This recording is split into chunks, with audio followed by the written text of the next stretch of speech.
कि नॉर्मली इस वक्त कैंप नहीं दिया जा रहा है, बहुत ज़्यादा सख्ती है। इस वक्त जब फिंगर देने जाते हैं उससे पहले आपके पास कुछ चीज़ें बहुत ज़रूरी होती हैं। वो क्या है कि आपके पास 3 वाइट बैकग्राउंड पिक्चर्स और उसके बाद आपके तमाम फिंगर्स। जब आप इंटरव्यू में जाते हैं वो आपसे पूछते हैं कि आपने इटली में रहने के लिए, यहाँ पर एडजस्ट होने के लिए क्या क्या चीज़ें बेहतर की हैं, क्या पहली दफ़ा में ही पेपर मिल जाते हैं। तो पेपर मिलने के बाद आप अपनी फैमिली में अपनी वाइफ, अपने बच्चों को और अपने अम्मी अबू को भी यहाँ बुला सकते हैं। अस्सलाम वालेकुम दोस्तों, आज की इस वीडियो में आपके साथ इटली में 2023 के हवाले से जो असाइलम प्रोसेस है वो आप लोगों के साथ शेयर कर रहे हैं कि बहुत ज़्यादा चेंजेस 2023 के अंदर आई हैं। और मैं समझता हूँ कि ये चीज़ ज़रूरी है कि वो दोस्त जो आ रहे हैं या जो आने वाले हैं या जो आ चुके हैं उन लोगों को इन चीज़ों का पता होना बहुत ज़रूरी है कि अब इटली में असाइलम का क्या प्रोसेस है, क्या सख्तियाँ आई हैं, क्या चेंजेस आई हैं। यहाँ में आप लोगों तक ये जो मैंने 8 पॉइंट बनाए हैं, इन पॉइंट्स को मैं आप लोगों के साथ शेयर कर रहा हूँ। और आपसे सिर्फ एक ही रिक्वेस्ट है कि आप इस वीडियो को अपने उन तमाम दोस्तों और अजीज़ों तक शेयर करें जो लोग भी ये सोचते हैं कि हम इटली में जाके असाइलम करवाएंगे या वहाँ जाके अजील करवाएंगे, तो क्या तरीक़ाकार है ये मैं आप लोगों के साथ शेयर कर रहा हूँ। देखिए, नंबर 1 पे जो पहला पॉइंट है वो है, अगर आप किसी भी तरीके से इटली के अंदर आते हैं तो आप यहाँ पर आके सबसे पहले यहाँ तो पुलिस स्टेशन जाते हैं या इमिग्रेशन के ऑफिस में जाते हैं और वहाँ आप कहते हैं कि मुझे अपनी कंट्री में कोई ना कोई प्रॉब्लम है, उसकी बेस पर मैं यहाँ पर असाइलम करवाना चाहता हूँ। पहली बात तो ये है। सेकंड चीज़ आती है कि फिंगर लेते हैं वो आपसे क्या करेंगे, इस वक्त वो आपसे एक नॉर्मल फिंगर लेंगे जिसमें ये शो हो जाएगा कि आप जिस कंट्री से भी हैं या किसी पिछली कंट्री में जहाँ से आप आए हैं वहाँ पे आपने कोई क्रिमिनल काम तो नहीं किया, कोई गलत काम तो नहीं किया। वो आपके फिंगर लेंगे नॉर्मली और कुछ आपको सफ़े दे देंगे, पेपर दे देंगे जिसके ऊपर ये इजाज़त होगी कि आप इन पेजेस की बेस पे कहीं भी इटली के अंदर या उस इलाके के अंदर जहाँ पे आपने फिंगर दिए हैं आप काम कर सकते हैं। आपको वो उस पेपर की वजह से इजाज़त मिल जाएगी, अभी जो इस वक्त की बात है। और वो आपको टाइम दे देंगे 3 महीने से लेके 5 महीने का आपको टाइम देंगे कि 5 महीने के बाद आपने यहाँ पर ही इमिग्रेशन के ऑफिस में आना है। यहाँ पर हम आपसे दोबारा फिंगर लेंगे असाइलम के और फिर उसके बाद आप नेक्स्ट आगे प्रोसेस लेके चलेंगे। थर्ड ऑप्शन क्या है कि थर्ड ऑप्शन में देखिए बात आ जाती है कैंप की। लोग ये पूछते हैं इस वक्त, काफ़ी ज़्यादा फैमिलीज़ भी ये पूछती हैं कि क्या हमें कैंप मिलेगा कि नहीं। लेकिन नॉर्मली इस वक्त जो हमने देखा है कि नॉर्मली इस वक्त कैंप नहीं दिया जा रहा है, बहुत ज़्यादा सख्ती है।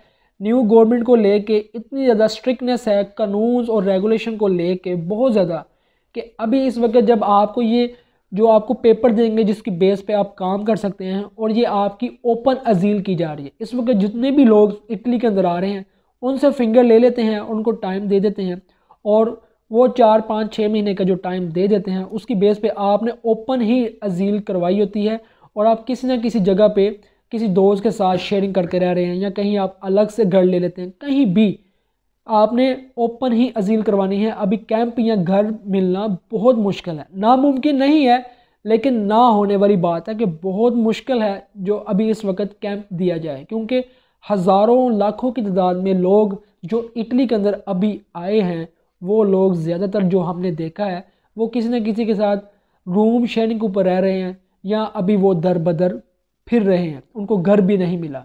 तो ये चीज़ है कि कैंप मिलना इस वक्त बहुत मुश्किल हो चुका है इस गवर्नमेंट के अंदर अभी के जो हालात हैं। इसके बाद जो पॉइंट है वो है कि फ़िंगर जब आपके आ जाते हैं, कि जब आपके फ़िंगर आ जाएंगे तो आप उस वक्त जब फिंगर देने जाते हैं उससे पहले आपके पास कुछ चीज़ें बहुत ज़रूरी होती हैं। वो क्या है कि आपके पास 3 वाइट बैकग्राउंड पिक्चर्स और उसके बाद आपके तमाम फिंगर्स की जो फिंगरप्रिंट लिए जाएंगे ऑनलाइन, और उसके साथ साथ आपकी जो फ्रंट जो पिक्चर है ये लेंगे, राइट और लेफ़्ट लेंगे और आपकी हाइट की पैमाइश करेंगे और आपसे वहाँ पे एक छोटा सा इंटरव्यू होता है जिसमें पूछा जाता है कि आपको आपकी कंट्री में क्या प्रॉब्लम था। तो आप कुछ भी कह सकते हैं कि जान को खतरा था या व्हाटएवर जो आप कहना चाहें। और उसके बाद फिर आपको एक रजीबूता दे दिया जाता है। वो टाइम होता है 2 महीने का टाइम होता है जिसकी बेस पर आपको ये कहा जाता है कि इस 2 महीने के बाद जब आप इसको ऑनलाइन भी चेक कर सकते हैं कि जब आपकी जो सजोर है, जो आपका डॉक्यूमेंट है, जब वो ओके हो जाएगा, ग्रीन शो होने लग पड़ेगा, तो आप यहाँ पर आएँ और आकर यहाँ से आप अपना जो सुजोर है, जो डॉक्यूमेंट्स है, वो आप ले सकते हैं। तो जब वो 2 महीने के बाद आप दोबारा जाते हैं उसी इमिग्रेशन के दफ्तर में, आप वहाँ पर जब वो पेपर ले लेते हैं तो उस पेपर पर आप इटली में कहीं भी जा सकते हैं। इवन कि आप इटली से बाहर जो यूरोपियन कंट्रीज़ हैं, बड़ी कंट्रियाँ आगे, तो वहाँ भी आप नॉर्मली घूमने फिरने के लिए जा सकते हैं। लेकिन इजाज़त नहीं होती, लेकिन दुनिया फिर भी जाती है, पाकिस्तान तक जा सकती है, लेकिन इजाज़त नहीं होती। और जब आपको वो सुजोर मिल जाती है तो फिर आप काम भी कोई भी कर सकते हैं। इवन कि आप अगर चाहें उस सुजोर के ऊपर आप अपना भी कारोबार स्टार्ट कर सकते हैं, कोई भी छोटा मोटा कारोबार स्टार्ट कर सकते हैं। अब इसके बाद जो पॉइंट है डबलिंग, कि जब आपको वो सुजोर मिलती है, अगर आप किसी और कंट्री से आए थे तो क्या अगर उस कंट्री के अंदर आपने फिंगर दिए थे, क्या वहाँ पर भी आपने असाइलम करवाया था? जैसे ग्रीस है, जैसे क्रोएशिया है, जैसे स्लोवेनिया है, जैसे जर्मनी है, फ्रांस है, स्पेन है, तो अगर इन कंट्री के अंदर भी आपने असाइलम किया था तो वो इटली के अंदर शो होंगे। तो वो उस सुजोर के ऊपर आपको लिखा मिल जाएगा कि डबलिन। तो इसका क्या नुकसान है? इसका नुकसान ये है कि जब तक आपके ये फिंगर माफ़ नहीं होते तब तक आपका इंटरव्यू, जो बड़ा इंटरव्यू होता है जिसके अंदर आपको पेपर मिलने होते हैं, तो वो आपका इंटरव्यू नहीं आता।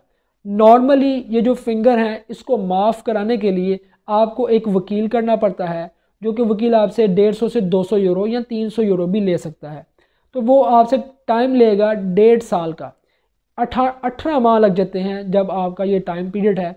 इसके अंदर जब आपके फिंगर माफ़ हो जाते हैं उसके बाद फिर आपका कमीशन आता है। अगर आपके फिंगर नहीं है तो आपका कमीशन 6 स्टार्टिंग के ऊपर ही, जब आप इटली में आए हैं तो 6 महीने के बाद या 1 साल के अंदर भी आ जाता है। और अगर फिंगर है तो 18 महीने भी लग सकते हैं, इसके बाद फिर आपका कमीशन आता है।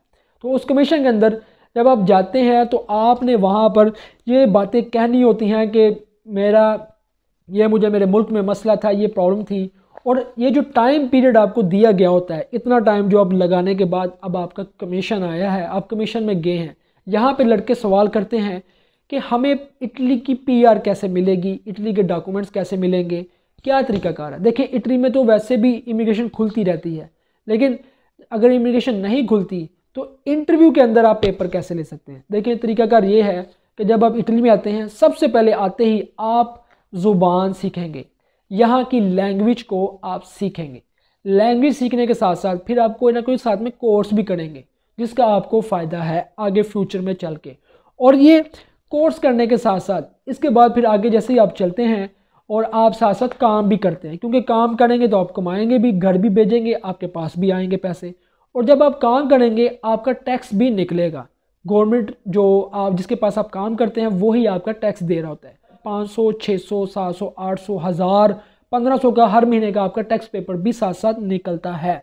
तो जब आप कमीशन में जाते हैं 1 साल के बाद या 1.5 साल के बाद या 2 साल के बाद, जब भी आपका इंटरव्यू आता है, तो जब आप इंटरव्यू में जाते हैं वो आपसे पूछते हैं कि आपने इटली में रहने के लिए, यहाँ पर एडजस्ट होने के लिए क्या क्या चीज़ें बेहतर की हैं, क्या सीखा है, क्या किया है। तो जब आप ये चीज़ें दिखाते हैं कि ये देखें, मैं स्कूल भी गया हूँ, मैंने स्कूल से भी सर्टिफिकेट किया है, मैंने कोर्सेज़ भी किए हैं, मैंने काम भी किया है, ये मेरे टैक्स पेपर हैं, ये मेरा कॉन्ट्रैक्ट है, मैं काम भी कर रहा हूँ, मैंने पीछे भी काम किया है। तो फिर जब आप कमीशन दे देते हैं तो कमीशन देने के बाद वो डिसाइड करते हैं कि ये चीज़ चेक एंड बैलेंस करते हैं कि इस बंदे ने 1 साल या 2 साल के अंदर यहाँ पे अपने आप को कितना चेंज किया है, कितना तब्दील किया है। यानी कि वो इस माहौल के अंदर एडजस्ट होने के लिए सब कुछ उसने वो किया, टैक्स भी दिया है, यहाँ पे रहने के लिए उसने ज़ुबान भी सीखी है, सब कुछ किया। तो फिर विद इन 2 से 3 मंथ वो ये फैसला करते हैं कि जी हाँ, इसको पेपर दे देने चाहिए 2 साल के या 5 साल के। तो वो जो आपको पेपर फिर दे देते हैं, जब डिसीजन आता है, अगर तो फेल हो जाए तो फिर आपको फिर नेक्स्ट ऑप्शन होती है कि आप दोबारा से भी कमीशन दे सकते हैं 1 डेढ़ साल के बाद। और अगर फिर फेल हो जाए तो फिर एक और ऑप्शन होती है, 3 ऑप्शन होती हैं कि आप 3 दफ़ा अपना केस दे सकते हैं पेपर हासिल करने के लिए। इसके अलावा वैसे भी इटली के अंदर इमिग्रेशन खुलती रहती है, बहुत दफ़ा इमिग्रेशन खुलती है और पेपर मिल ही जाते हैं हर एक को, अल्लाह ताला के करम फजल से। और इसके अलावा ये है कि अगर आपको पहली दफ़ा में ही पेपर मिल जाते हैं तो पेपर मिलने के बाद आप अपनी फैमिली में अपनी वाइफ, अपने बच्चों को और अपने अम्मी अबू को भी यहाँ बुला सकते हैं। डिपेंड ये करता है कि आपके पास अपना कारोबार हो या आपके पास अपना घर हो, ये सारी चीज़ें हो तो फिर आप बुला सकते हैं। कोई इतना मुश्किल नहीं है और अल्लाह ताला की ज़ात सब पे अपना करम और फजल करे। ये 2023 न्यू रूल्स, न्यू गवर्नमेंट्स, ये अभी के कानून है जो कि हर बंदा आपको नहीं बताने वाला हकीकत क्या चीज़ होती है। लेकिन बात यह है कि कुछ चीज़ें होती हैं जो डीपली बताने वाली होती हैं, रियलिटी होती है, वो चीज़ें बताना बहुत ज़रूरी होती है। तो मैंने वही चीज़ें आप लोगों के साथ शेयर की हैं। वेल होप्स हो कि अगर कहीं सुनी बात में कोई भी गलती है तो वो सब मेरी है, और अगर कोई हक और सच बयान किया है वो कल भी अल्लाह का था, आज भी है और कौम का है। दुआ में याद रखिएगा, मिलते हैं फिर किसी वीडियो में, तब तक मुझे नहीं इजाज़त। अल्लाह हाफिज़।